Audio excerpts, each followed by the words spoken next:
Hello, everyone. Welcome to FARSIGHT Friday. Thank you so much for joining us. My name is Farah Bala. My pronouns are she, her. I'm founder and CEO of FARSIGHT. We are a leadership and organizational development consultancy that focuses on the prioritization of concepts and practices of equity, diversity, inclusion, and anti-oppression. FARSIGHT Friday is our community podcast. This has become a space for listening and learning, unpacking the complexities and nuances of the topics we bring in, hearing from our guests who are experts in their own right, in their fields, and in the topics that we bring in. And we are starting off our 5th season with this episode, so that's super exciting. I want to start off by thanking each of our guests here, Shanya, Tori, Indy, Taylor. Thank you so much for taking the time to join us for this very robust, very powerful conversation and important conversation on anti-Blackness. It's probably a little too late to be having this conversation, but in terms of timeliness, it's always important to surface these topics. So I'm really glad that we have this group to have this conversation with. I'm going to hand it over to you to please introduce yourselves to us and tell us what you do. My name is Shanya Cordis. I go by she, her, hers. I'm a professor at Columbia University, and I work at the intersections of anthropology, Black studies, and Native American and Indigenous studies. And so more broadly, I am looking at questions of Black and Indigenous communities, their social movements, political struggles here in the US, but in the Americas more broadly.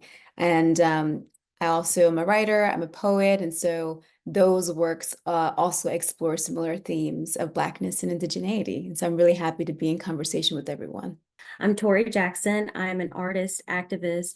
I'm the co-founder of Alabama Indigenous Coalition, which is an organization where we educate communities across the state of Alabama and the Southeast.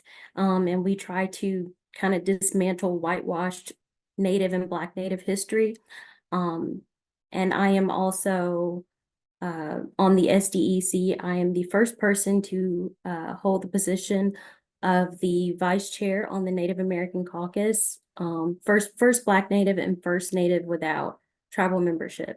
Hi, everybody. My name is Indy Johnson. I am an artist as well. I am also a creator of sorts when it comes to curating experiences for my community members. I'm currently the creative director of the Harvest Cabaret, stationed in Atlanta, Georgia. And I have been a writer for a few years now, my whole life, but getting more into like my writing bag of creating scripts and writing, features. So this is a very exciting opportunity to share thoughts with you all and hear all of your experiences around this topic. I'm really excited. My name is Taylor Dews. I am a second-year PhD student at NYU in their Department of Cultural Anthropology. I'm also there getting a certificate in culture and media. So working on, or eventually working towards a dissertation and a film project. My research looks at Black international film festivals as sites of African diasporic cultural encounter, and specifically Black film festivals led and directed by Black women, and looking at how Black women are at the center of creating spaces for Black subjectivity and for cross-cultural kinship. And these are also things that I'm interested in as it relates to my film work and documentary work. But I'm also interested in documenting like the Black quotidian, everyday Black life, and looking at my own family histories through film. I am also an alumna of Spelman College, which is an HBCU, all-girls HBCU in Atlanta, Georgia. And that's where I had Shanya Cordis as a professor. And it's also where I spent a lot of time being a scholar activist and working around food insecurity and housing insecurity that students face. Once again, excited to be here and excited for the conversation that we'll have. My first question to each of you is, what is the lens through which you come to this topic of anti-Blackness through your own lived experience and through your own perspectives? When it comes to anti-Blackness, I'm coming to it from like an artist perspective, but also as a trans person, being alienated in certain groups, you start to have a different understanding of anti-Blackness. To be honest, I didn't understand the concept until I moved out of Texas and I found myself in Georgia. I went to a PWI, a predominantly white institution. And at the time, I spent a lot of time trying to kind of go under the surface, fly under the radar, just get your education, learn what you need to learn, then kind of get out. And so it was after I had moved that I had a better understanding of what I had experienced previously. And that's because I joined a lot of organizing circles, and I got new language like anti-Blackness, structural based white supremacy, being able to like now name these things that have always been a part of my experience, and in some ways kind of infiltrated its way into my life.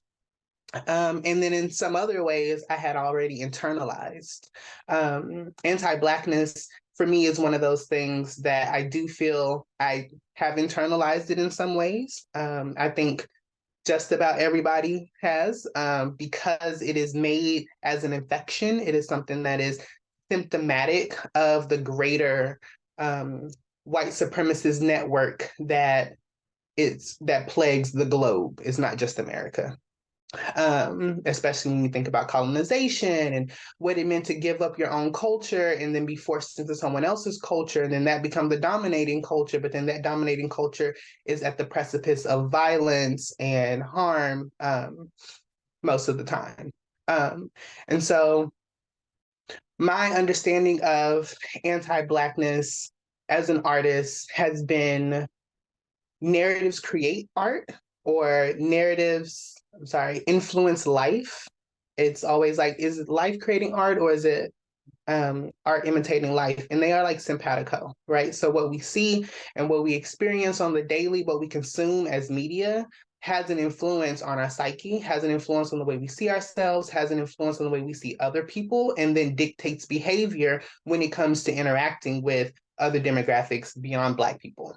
I have been trying to do the work of learning to write new narratives that dictate a different type of understanding of Black people, of queer people, of trans people, of my own experiences, and debunk some of those things for myself so that I can internalize less, and create a greater understanding for community, of like what it really means to be in community with somebody, what solidarity actually looks like, being on the front lines and in the trenches with the person to my right, to my left, working for a common goal. I've come to the lens of anti-Blackness similar to what you were sharing, Indy.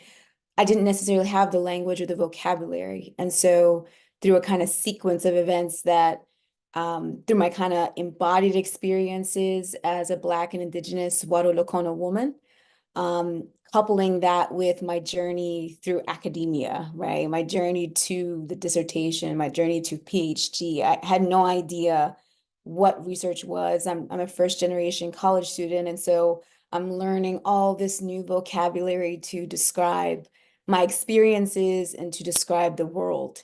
And so there was like a series of what I've called glitches in the matrix, right? We come to understand the world as naturalized, as normalized, like this is just how it is, this is how it's supposed to function.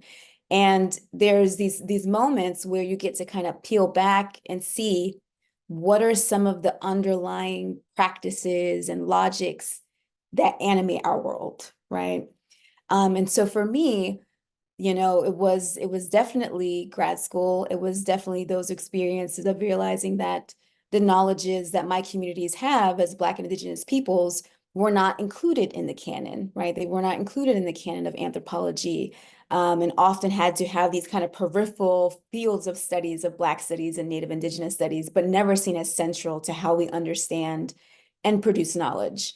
And so that was a really deep insight for me. But I think more importantly for me is that I understand anti-Blackness, again, through a very visceral bodily experience, and one that I have witnessed in relation to folks in my communities, in relation to folks in my family, that is really about not just not having access to education or health or these other kind of institutional spaces that can grant you a certain level of power, but also the reduction of one's livelihood, the reductions of one's ability to live and to thrive.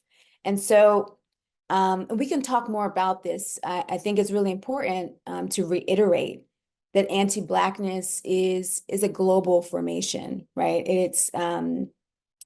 It works and functions in very specific ways depending on the history of a context, a specific geography, the kind of interactions between groups. But it is fundamentally one that is about ordering people in relation to each other.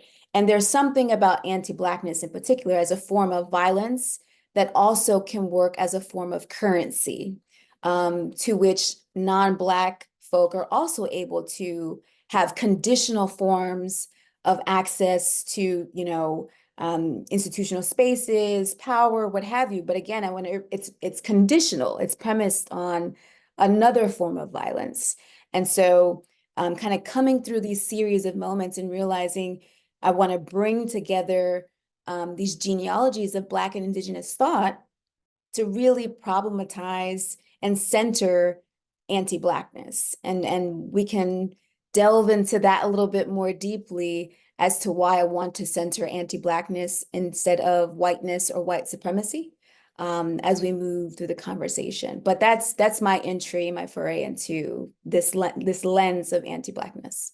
I think I was born Black and anti-Blackness came to me. It became a way through which I experience and view the world, and also a way in which the world experiences and views me, and views Black people. And of course, it's like coming to anti-Blackness, the language came through various positionalities that I hold, identity, locations that I hold, whether that be me being Black and from the South, and from Southern Virginia in particular, whether that be me coming from two parents who also have that deep-seated experience of being from and of the South.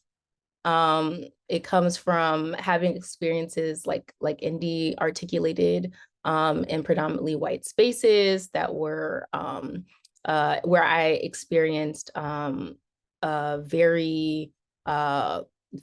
deep-seated forms of racism, whether that be being told to pick cotton or being given fried chicken, or witnessing friends being called slaves, or whether like the confronting derogatory speech.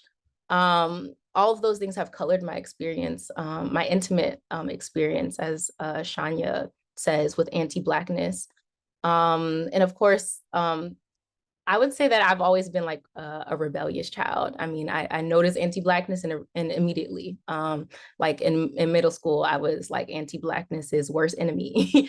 And so I've had like these moments, these like radicalizing moments, whether that be, I think for my generation, the murder of Trayvon Martin, and the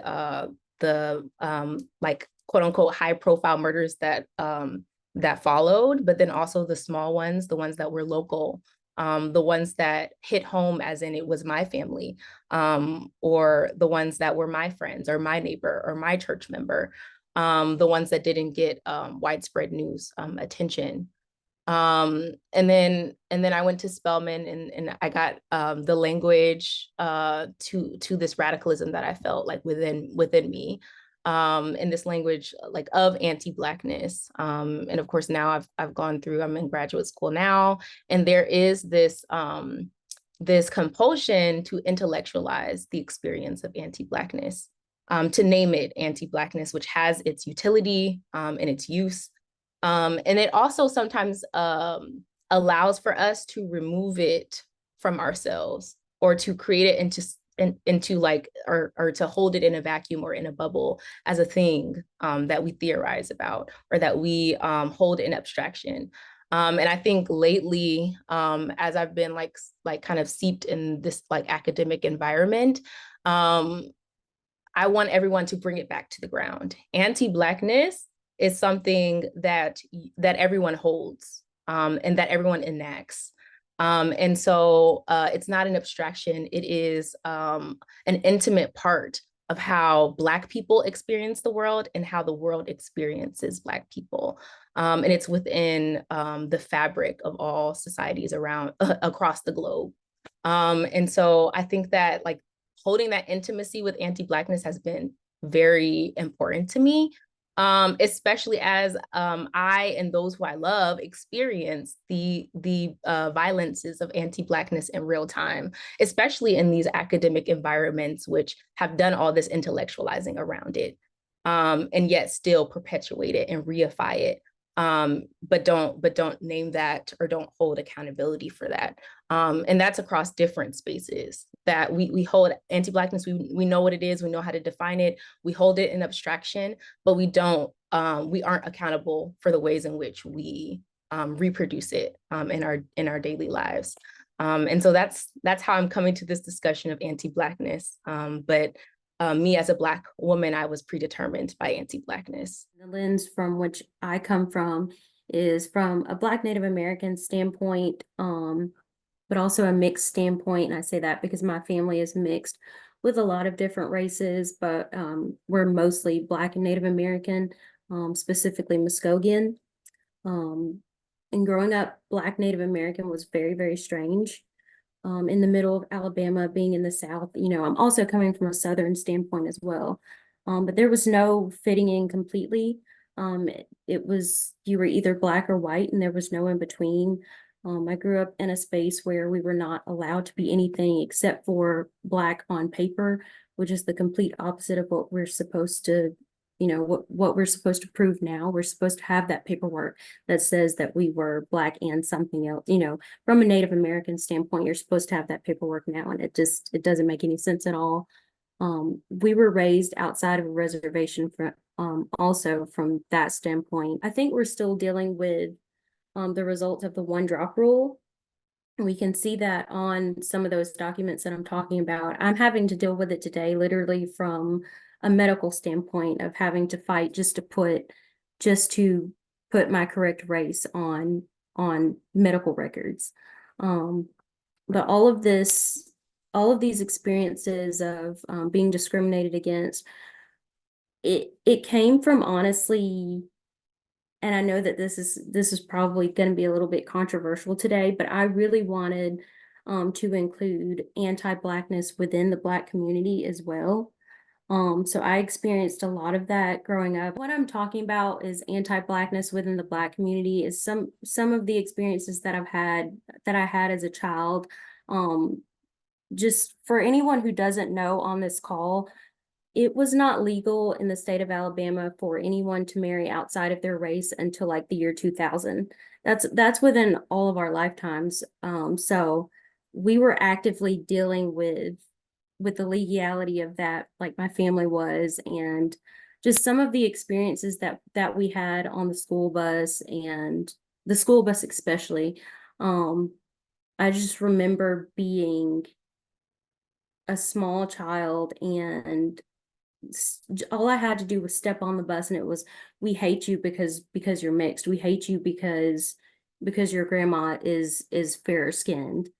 So just that's kind of what I'm talking about when I'm talking about anti-Blackness within the Black community, because that was from people of color. Thank you so much to each of you for being so vulnerable and courageous and sharing these perspectives. This is not easy.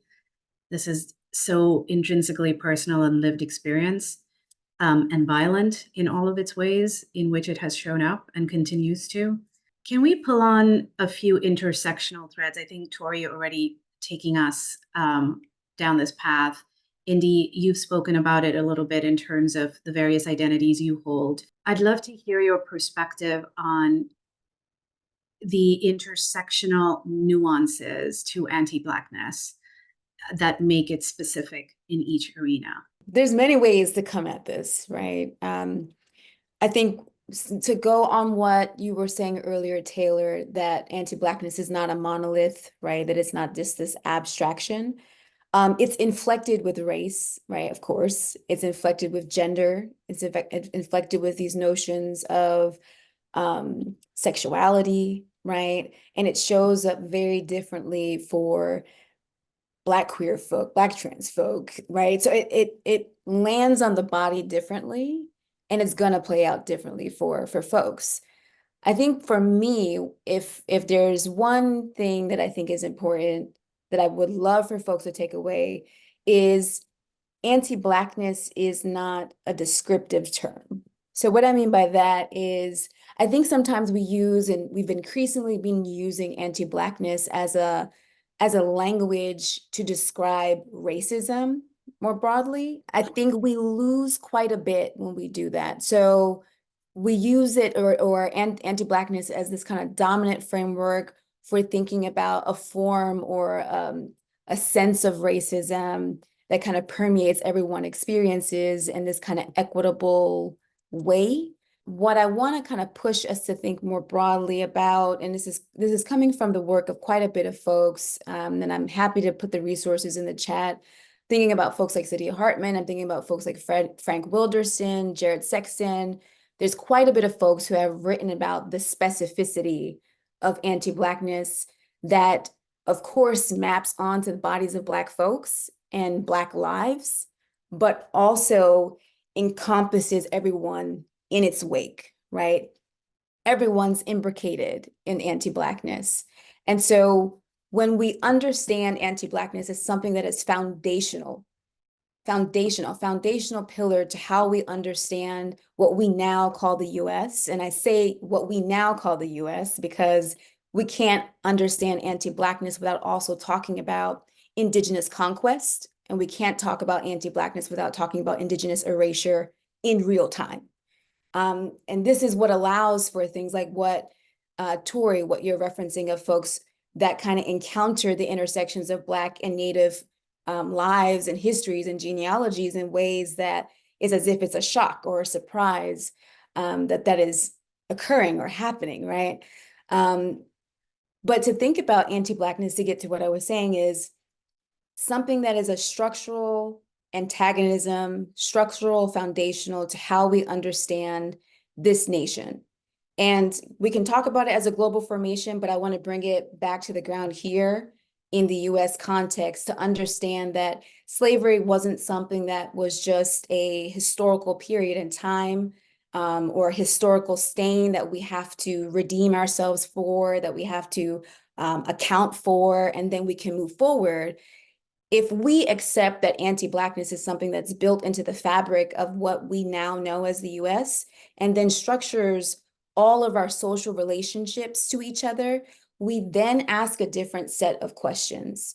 So it then moves from how do we redress anti-Blackness through laws and policies and inclusion and the kinds of discourses that we're seeing now about being post-racial and multicultural and about inclusion.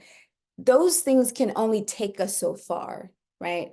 And, you know, as of just 2022, the statistics alone right now coming out of the ACLU about the kind of censorship bills that are happening, like all of the so-called progress that we saw in the wake of the rebellions that happened in 2020 have been rolled back, and they are being rolled back so quickly. Just Florida, I want to say in March of 2024, the University of Florida did away with all of its DEI initiatives completely. And so if we then accept that anti-Blackness is something that's foundational, we have to ask a different set of questions of what is going to actually address this deep embedded inequity that isn't just about reformist measures. And we can open it up, and I would love to hear from other folks as well. But I think that it moves us to a different orientation of the conversation and about what is actually going to be required for us to move beyond, if I want to say that, move beyond anti-Blackness. An aspect of anti-Blackness that I kind of want to put forward during this conversation is also the system of colorism and pigmentocracy. And I think that as like a Black woman who's light skinned, even more important for me to put forward this like this perspective, which is that Black people who are fairer skinned or even multiracial do have a set of systemic privileges that are privileged because of that proximity to whiteness or to ambiguity, and therefore experience life through a different lens than darker skinned Black people, and especially dark skinned Black women and queer people. And so I think that that has also been very central to the coloring of my experience with anti-Blackness, and also the way that I have witnessed anti-Blackness as it plays out in the lives of my family who have dark skin, and also my friends who have darker skin. I remember there is when I came back to Southern Virginia, which is where I'm from, my parents put me into an independent like private school, a conservative and independent private school, which was predominantly white. And I remember explicitly the ways in which I was treated as a light-skinned Black girl and the ways in which my dark-skinned peers were treated. And so an example of that is I would be called pretty for a Black girl, whereas my dark-skinned Black girlfriends would be called unattractive or would be called ugly. People would celebrate my hairstyles or my hair texture, whereas my my friends who had coily hair texture were treated differently. There was a situation where like during Halloween one year, one of my closest friends who is dark skinned wore a scarecrow costume, and the whole day got called a slave. So there are very real ways in which darker skinned Black people have to contend with and experience anti-Blackness that are different from the ways in which I experience it being light skinned. And those ways go beyond a couple of mean things that kids do in school. Although those things are also the product of a system that is very structural and embedded in our day-to-day activities and experiences. They are also explicitly structural, as in the jobs that you receive, the spaces that you can hold up, whether or not you can be shy and that be considered being shy, or whether or not you can be shy and that is considered being aggressive or angry. And so I just want to kind of put that forward. I think that intra-racially, like these conversations have emerged like at different points in my life, whether that be interpersonally between myself and my dark-skinned Black friends, or whether that be like in the discourse of a classroom at Spelman, or in the discourses that we might have had like during like in the lounge.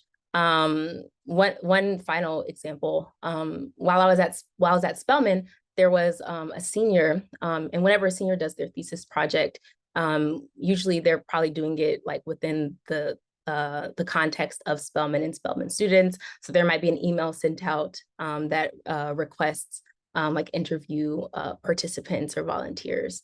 And there was one thesis project that started circulating, which was about a light-skinned Black girl's experience with colorism.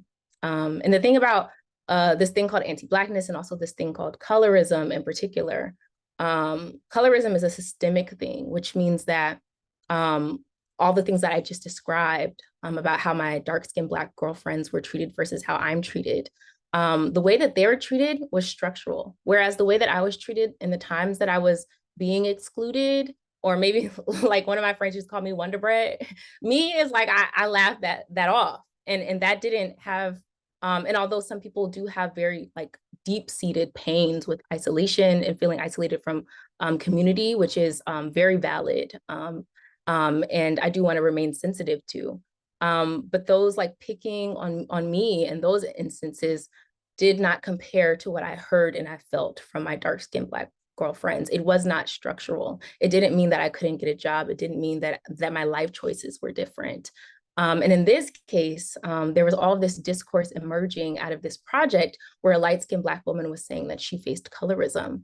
And we began having these discourses. And I made the decision in that case to not speak being light-skinned, but to listen to what my dark-skinned peers were saying to me. The way and the way in which they articulated how their experience with anti-Blackness was different than my experience with anti-Blackness. And so I just wanted to kind of put that forward, and being sensitive to the fact that there is a pigmentocracy. There is a pigmentocracy to anti-Blackness. And it's the reason why, and I'll get into this later, but it's the reason why communities, African countries, for example, with people that are dark-skinned are treated a different type of way, are expected to be exploited, are expected to suffer, are expected to die. It's the reason why that is our expectation of Black people. It's the reason why we have an image in our minds when we think of depraved communities or poverty or deviance. It's a reason why there's an image that comes to mind. And oftentimes that image is not a light-skinned one, or that image does not look like me. And so I think that it's important to kind of put that forward in this conversation. I can completely see where you're coming from, and this is going to sound crazy, but I actually experienced it on both sides. I was a majorette, and so for a long time in my life, practices were always outside. I never viewed myself as lighter skinned because I was always outside. I did not know that my skin was actually lighter than what it was because I was just, I pretty much always had a tan for like years. So when I finally got into college and I was like at the end of my rope with being a majorette and I wasn't outside quite as much practicing, we took a trip abroad to Paris, and that was actually the first time that I experienced colorism on the other side. Now, on the way to Paris, I was discriminated against over and over and over again in the airport because they continuously tested me for bombs. I'm pretty sure they thought I was Middle Eastern. And so they just kept testing me for bombs, which is so awful and so racist. But there was no one else in my class that looked like me. And so that's the only conclusion that I could come to that made sense, that they kept testing me for bombs in each airport. And when I finally got to Paris, it was a wonderful experience for me. Now, I did study French, and I was like, well, maybe it's just this way because, I'm speaking the language, and I heard that people in France are, they like it when you can speak the language and blah, blah, blah. No, I had a couple of classmates that had more African features, and they were a bit darker, and their experience in Paris was completely different from mine. It was terrible for them. They were discriminated against everywhere we went. They were even refused service in one of the restaurants that we went into. And I didn't know that until we were done eating. They just disappeared, and I was like, where did they go? And when we got out, they were like, they wouldn't serve us. I was like, but they served me. And that was the first time that I had that experience. And it was so reversed. And I'm going to touch back on a little bit like what I said that I experienced when I grew up, because some of that was colorism then, but it was the opposite. It was, your grandmother is lighter skinned, so we hate you for that. Like when I say that they hated me, I would step on the bus, and one of the things that this girl was adamant about, oh, so you're going to your white grandmother's house today, so you think you're better than us, right? because you're going to your white grandmothers, and I would correct her and I would say, my grandmother's not white, she's Native American. Oh, so now you're better than us because you're Native American. Oh, okay. Your skin color's so ugly. It's just so ugly. Do you want me to buy you some rags for Christmas? And that was my experience every day when I got on the bus. So it's crazy that I kind of got to experience like both sides of colorism. Thank you all for sharing your experiences. It is a very vulnerable thing to talk to strangers about what's happened in your life. So I appreciate it, the candor. For me, it's always a battle between, is it my transness and my androgyny, or my visible queerness, or is it my Blackness that's causing me to be treated in suspicious ways? So I have like, a plethora of examples of all the times that I felt like I was either being discriminated against, or, I was being told one thing and then talked about behind my back, or I was being encouraged to participate in some things because it was a form of tokenism and people could say, oh, we have one. So that makes us okay, like we did the job.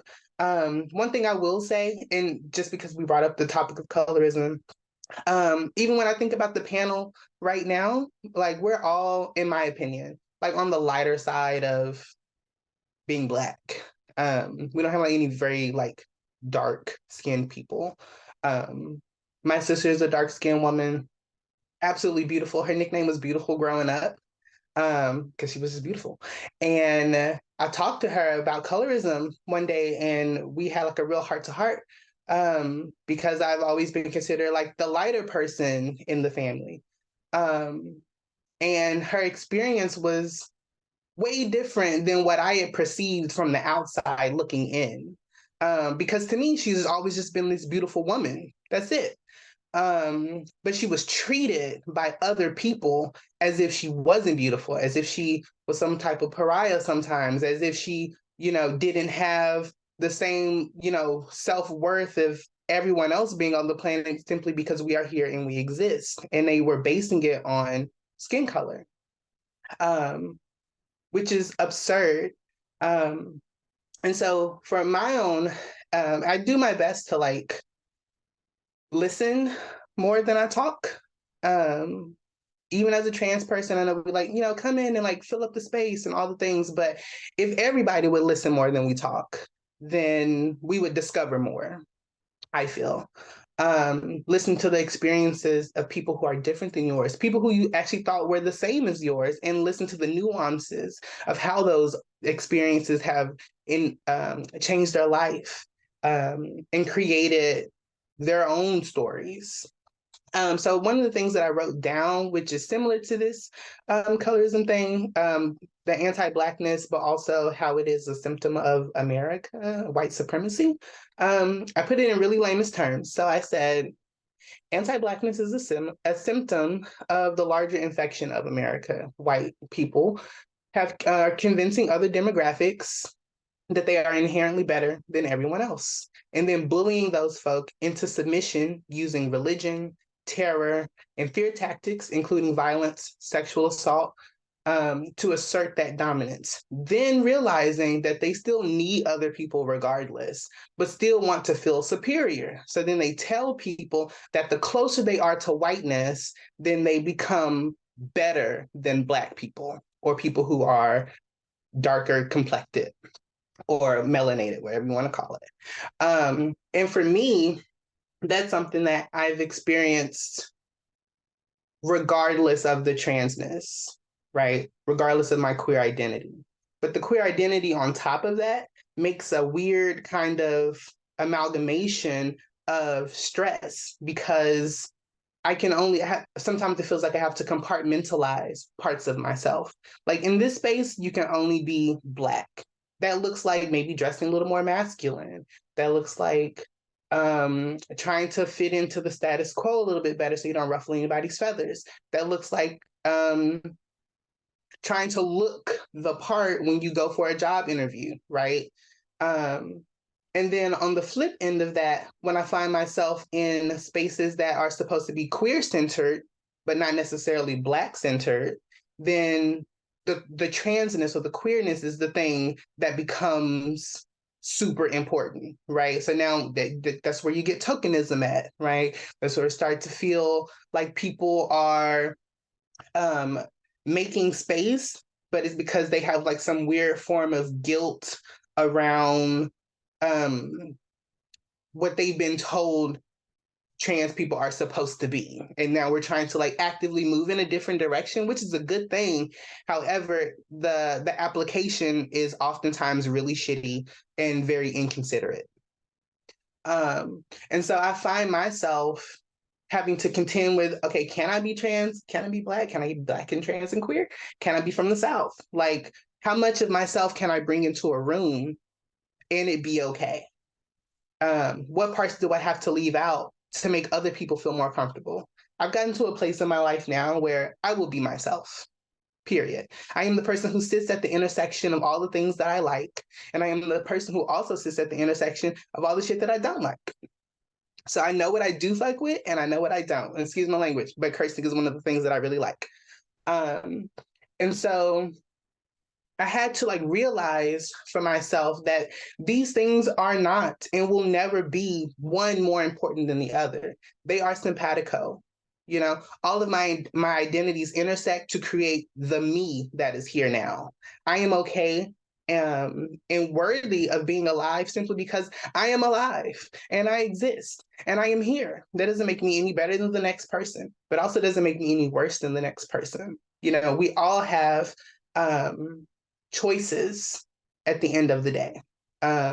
Choices are made. Even the people who sit in the round tables and figure out ways to hurt other people, those are choices that are being made. The systematized ness of like white supremacy and anti-Blackness, these are literally moments where people will sit down and have roundtable discussions like this is happening now, and they discuss ways to fuck with other people.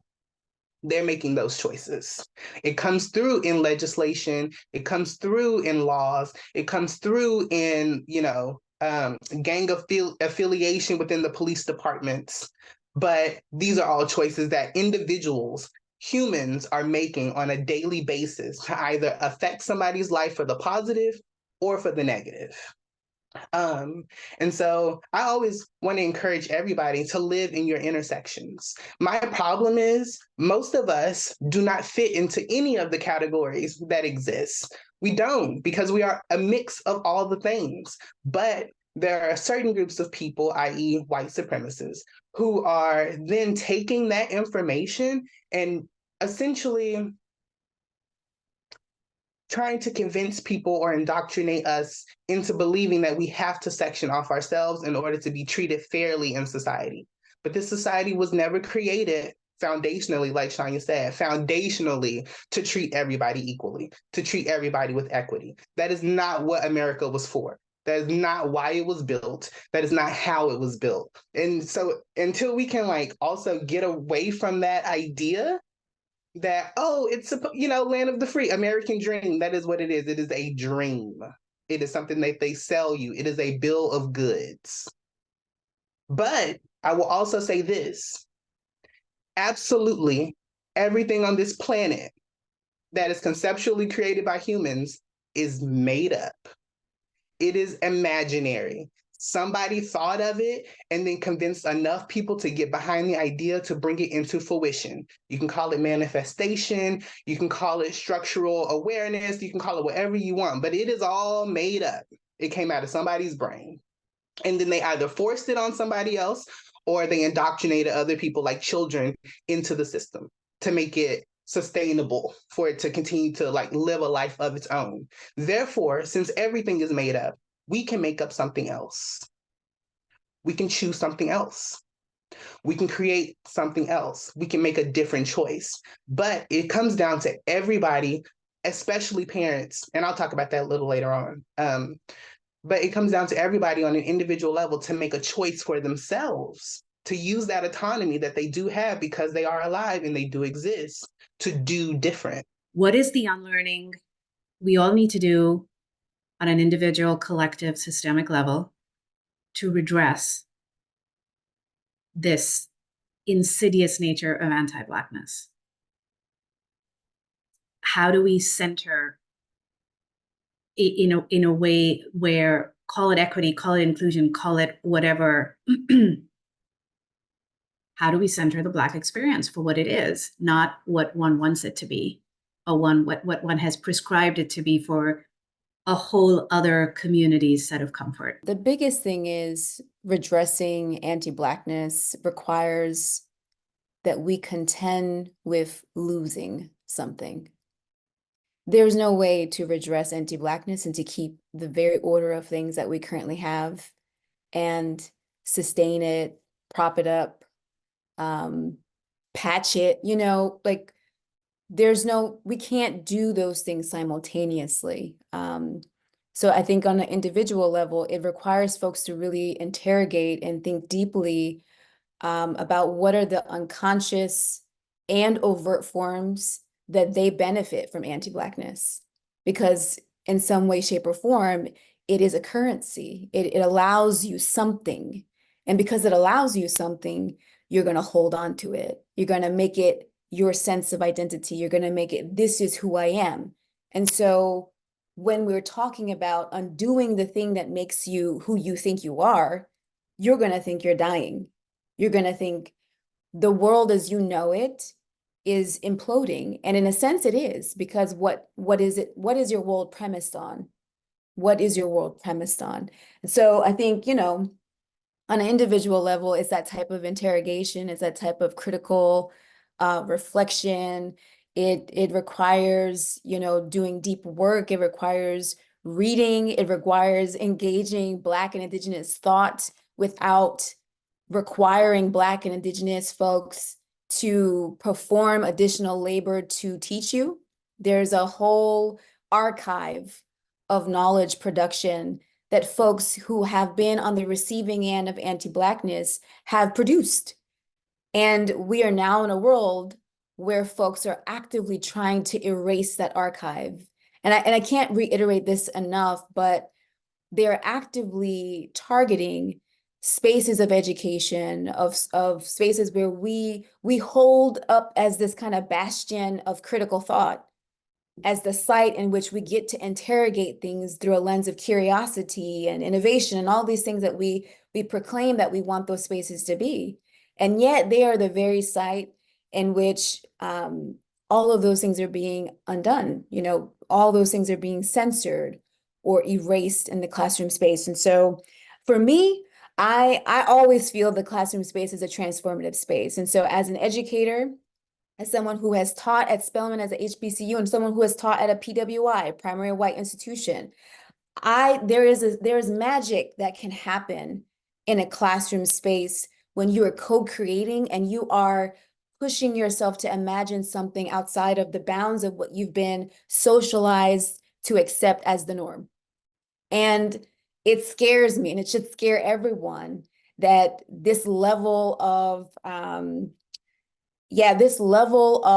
legislation that's coming down our way and has been coming down our way. I think as of 2021, 2022, there was 111 censorship bills that were targeting K through 12. Like that should terrify folks.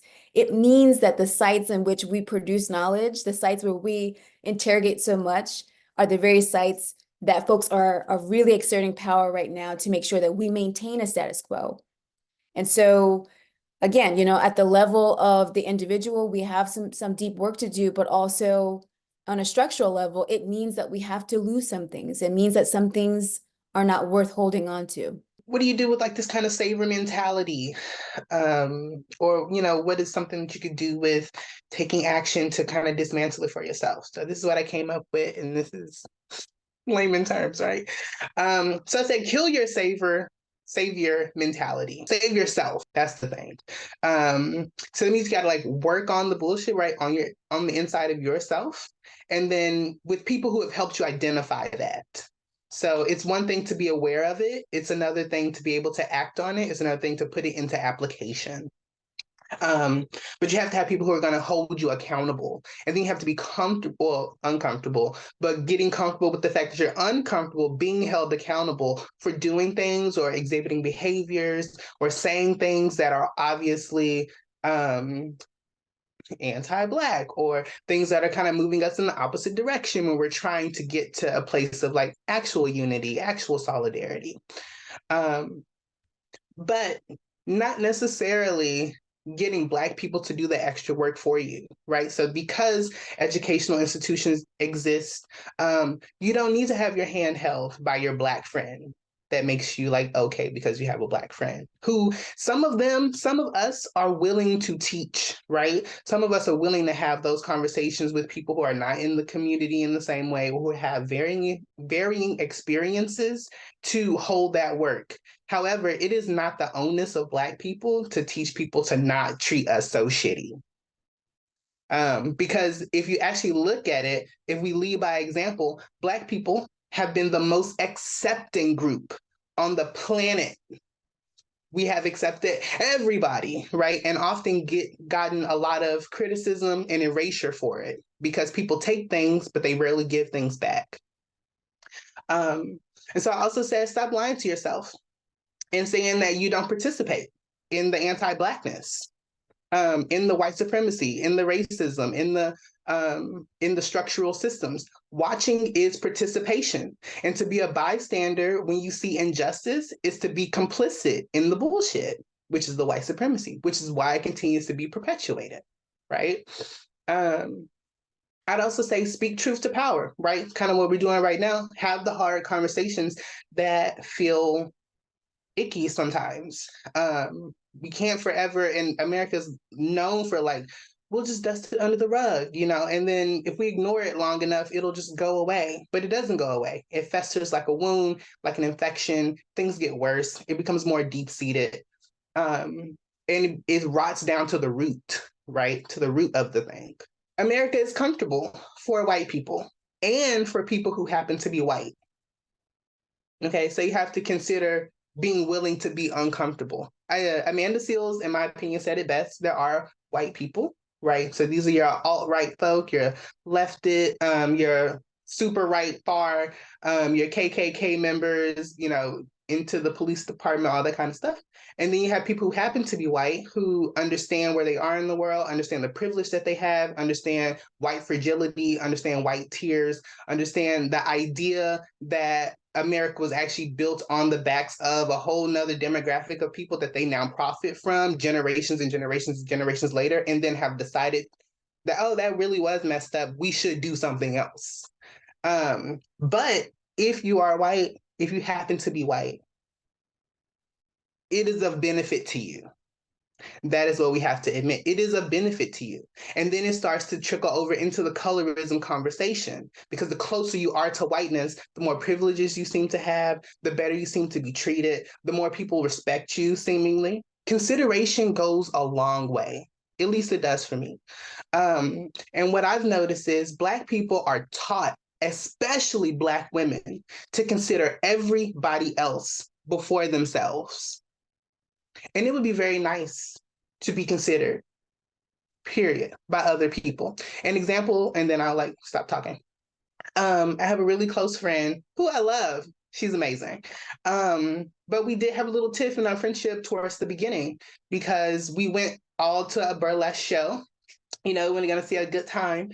And they were with their non-Black friends and some more white friends who had come to join.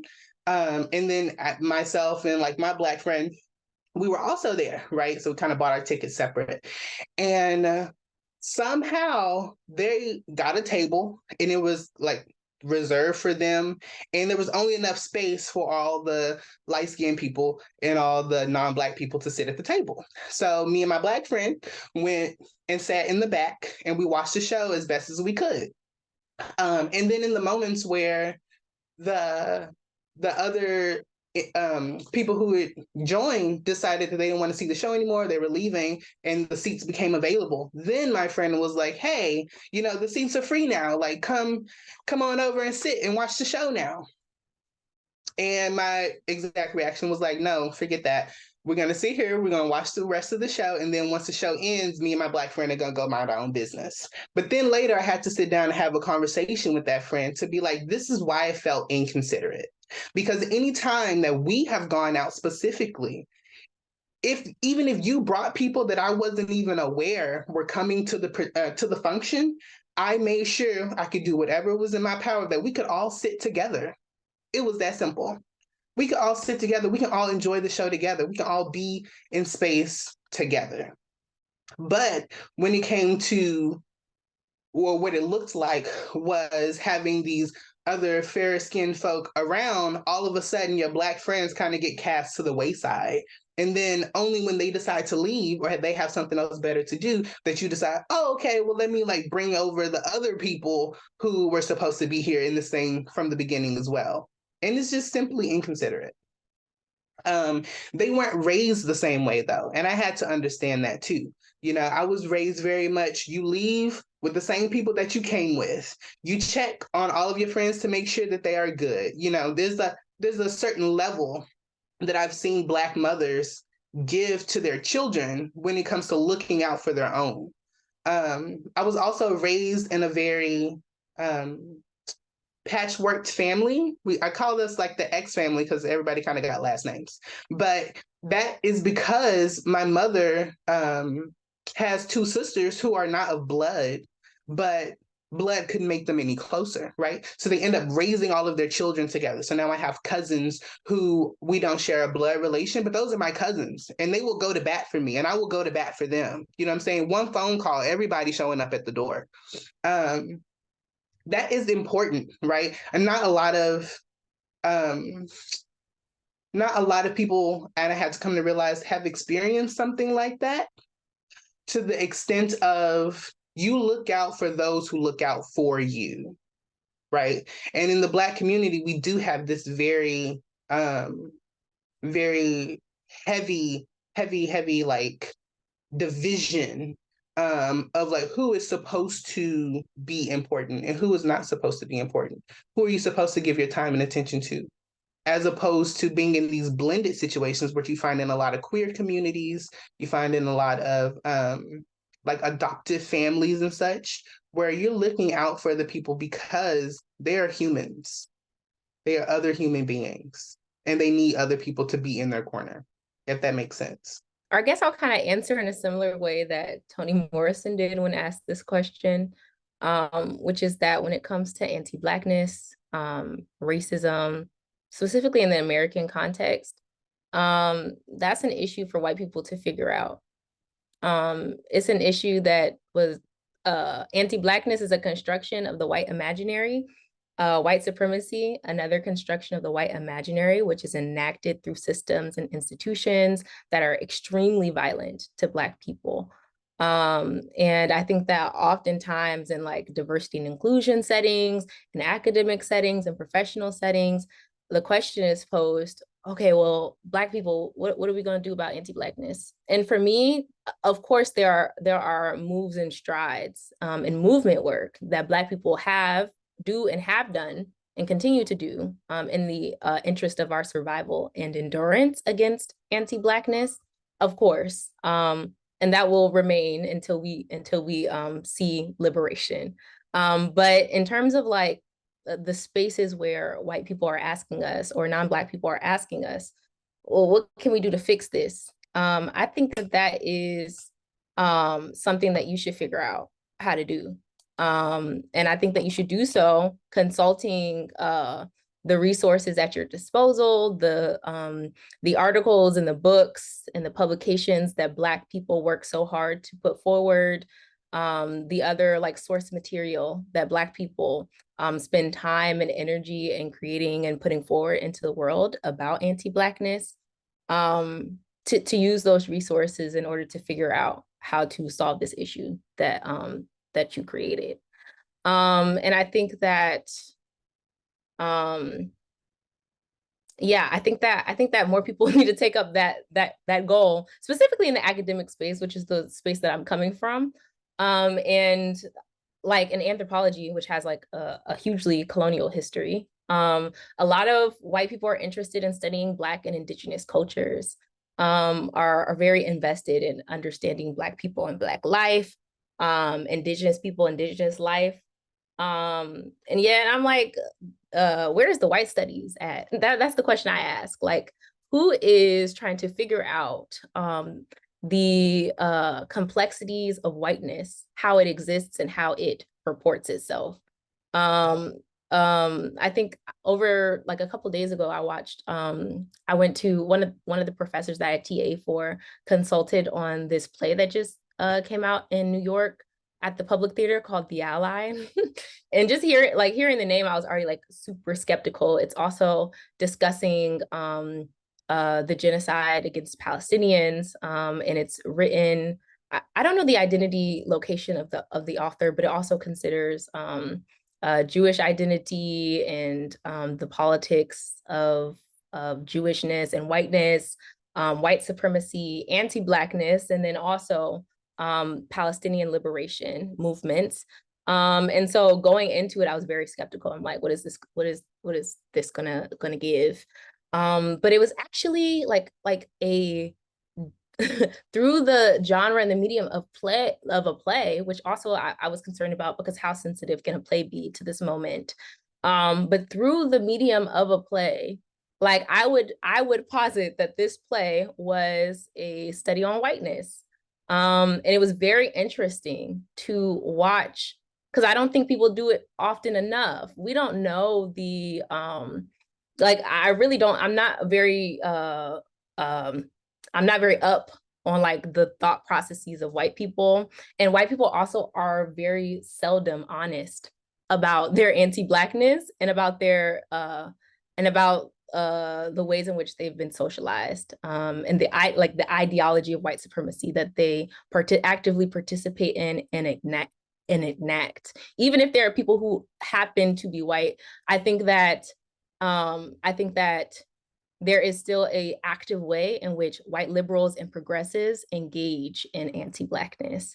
And I'm reminded of like a white friend that I had like years back, who like I mentioned before that I was like very rebellious, and even in middle school.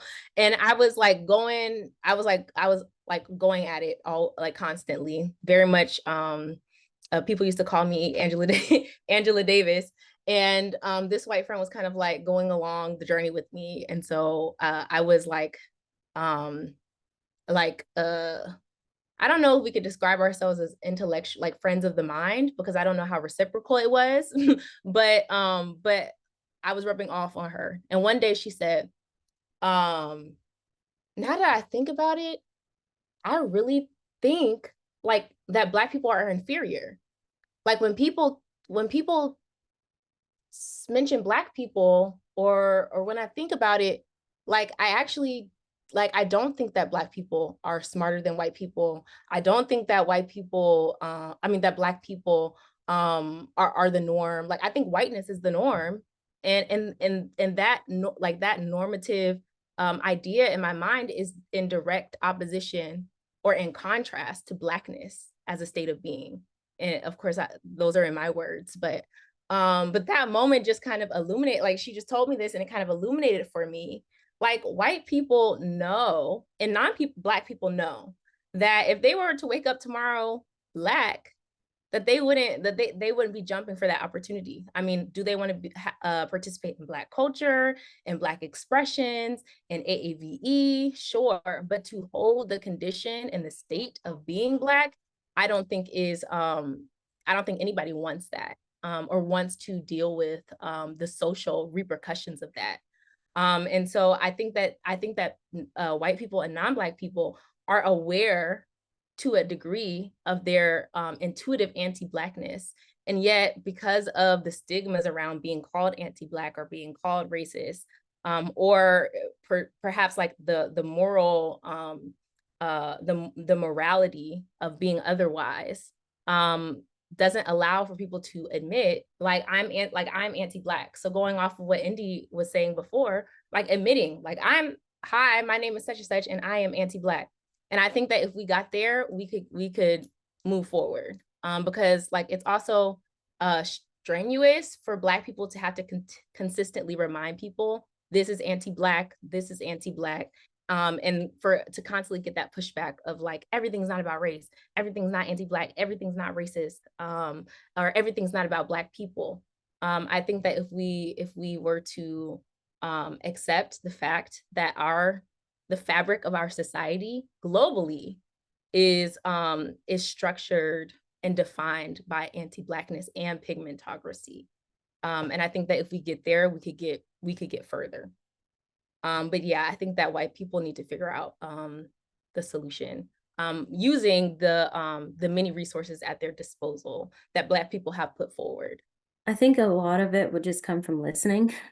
Like, I've been in a lot of conversations with people where we're literally just in casual conversation, and I'll say something, and there's, you know, a rebuttal from white people that's like, well, it's not like that because da da da. So I think a part of it comes from listening, and I also think that a part of it comes from the education system, as far as, you know, dismantling just dismantling some of the miseducation.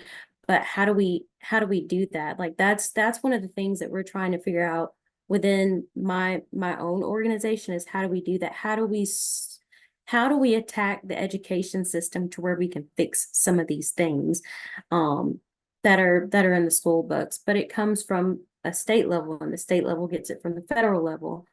That's kind of the approach that I have on it. I would be remiss if I didn't ask a question that came from one of our registrants, especially because we have, you know, between all four of you, there is a big artist perspective and experience. In terms of disrupting and or dismantling anti-Blackness, what do you feel is required or necessary of artistic spaces and folks that lead the space often? I think that there needs to be more of a freedom. I hate going into spaces where there are guidelines. I can't stand that. Like, I'm literally in the middle of Alabama, and so it's always about civil rights. But I feel like there are so many different avenues where we could do some dismantling. We could teach people things. We don't always have to go from one point of view in order to get a point across.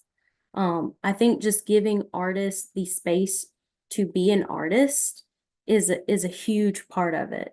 More variety of storytelling. So I want the good, the bad, the ugly, the disturbing, and the joyful. I think if we have more variety, because I honestly also believe that there will never be a time where white people, white supremacists, whatever, in this country will let up.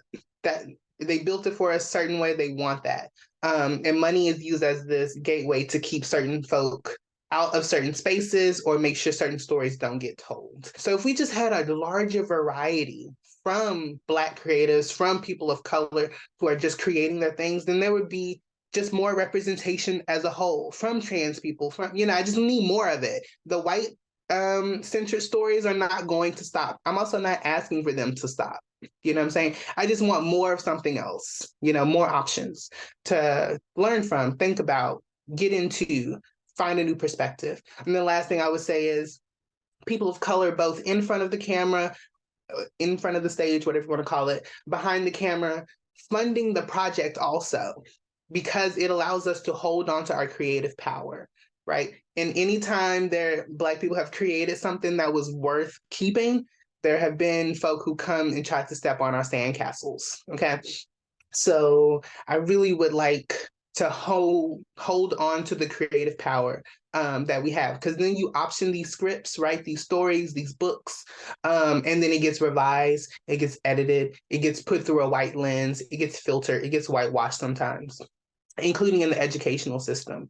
As in, like, there were moments where there were schools only that had Black teachers teaching Black students about history.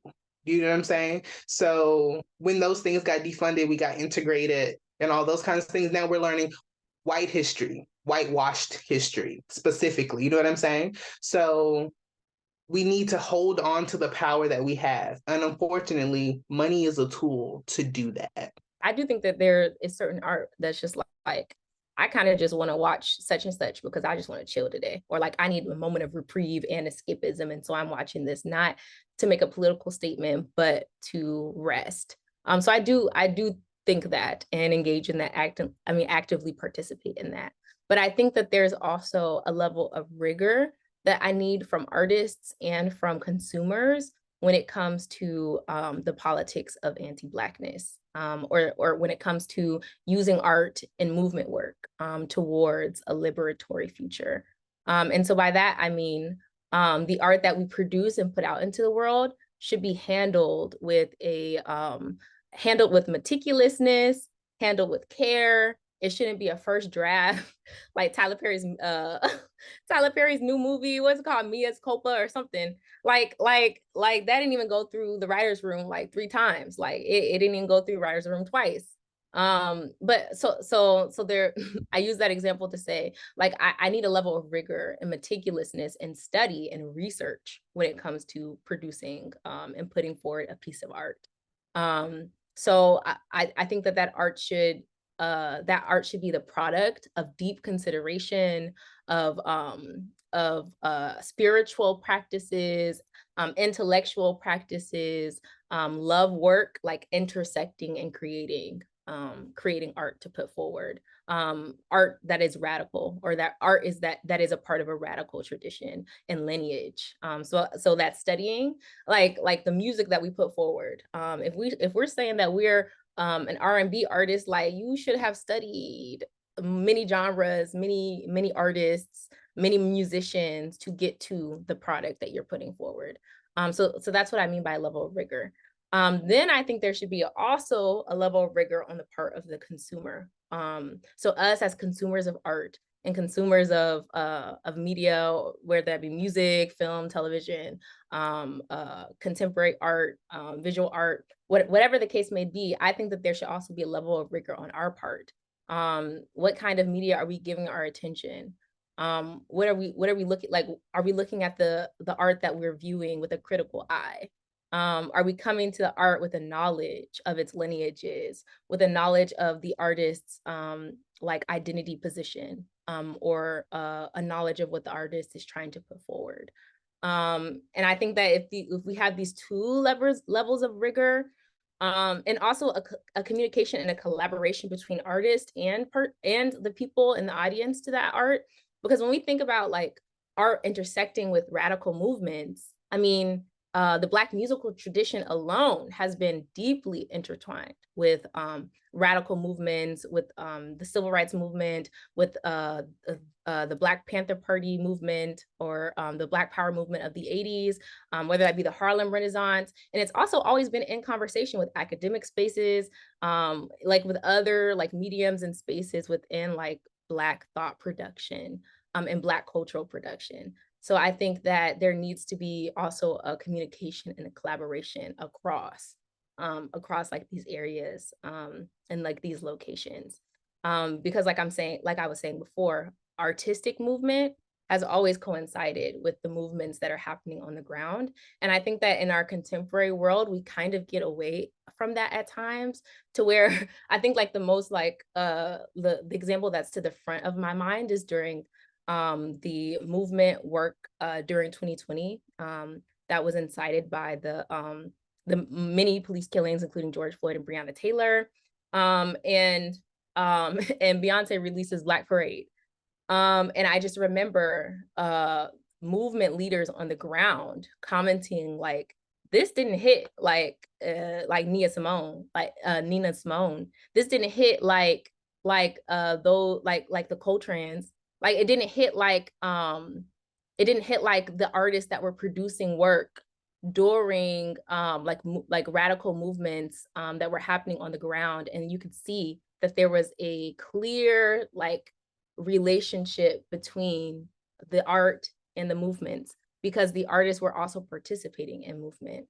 And there was like that relationship and that collaboration and that community there. And so I would say that that I do and have like required and increasingly require that level of rigor when it comes to art and when it comes to activism.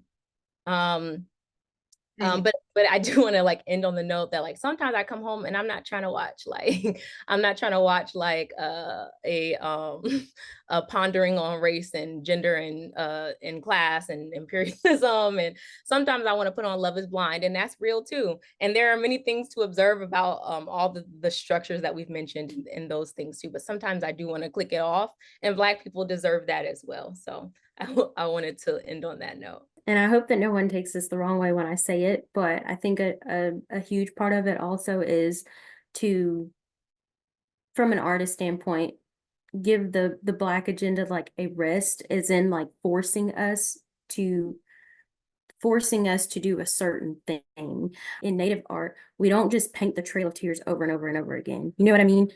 When you go to a therapy session, you're not going to focus on one part over and over and over and over again. You're going to talk about different things. So I think as a Black person in the Black community, if you give us the space to just create, more of our stories are going to come out of that.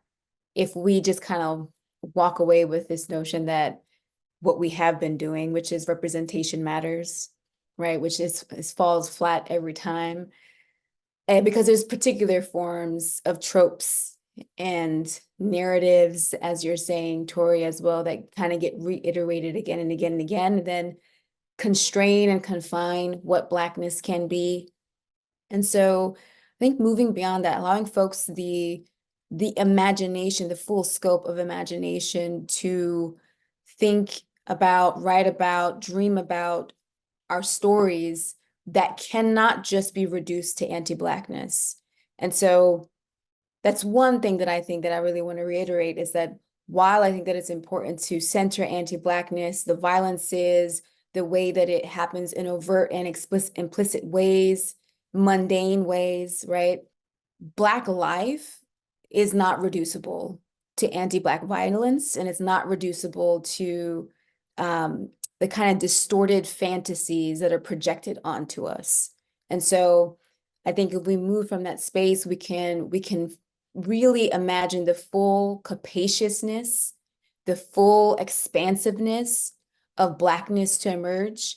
But as it stands right now, because of the kinds of structures and stories that folks want to consume, it stays at the level of representation matters. Thank you for naming that, Shanya. The other point there is who is producing the work? Where is the money coming from? And what is their lens to Black life? The theater industry right now is literally being toppled over with all of these questions going deeper in various ways. And one of the biggest challenges for theaters across the country is, how do we get back our audiences in the seats? And that directly goes to, what are the stories that we are telling, we have been telling? What are the demographics of these audiences who are paying for these tickets?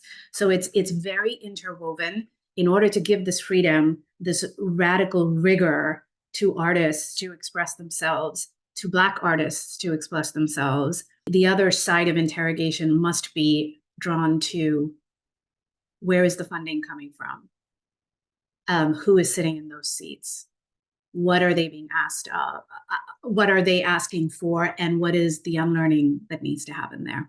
I want to end with this. For anyone listening who identifies as non-Black and non-white, this is as much unlearning for us as it is for the communities named on this in this conversation. As someone who grew up in India and has seen the insidious nature of anti-Blackness in how I was raised, the perception of a darker skin color, the reduction of one's existence. There is a lot for each of us to do as a humanity in this work. So I just want to lift up that responsibility.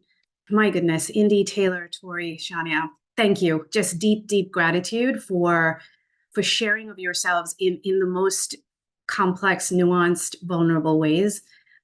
This was not easy. I cannot imagine that this was easy to show up in this way. Deeply honored that you chose to do so here and gave us the gift of this conversation. I think it's important to say, please do something nourishing for yourselves. This was big work that was done here. So thank you all.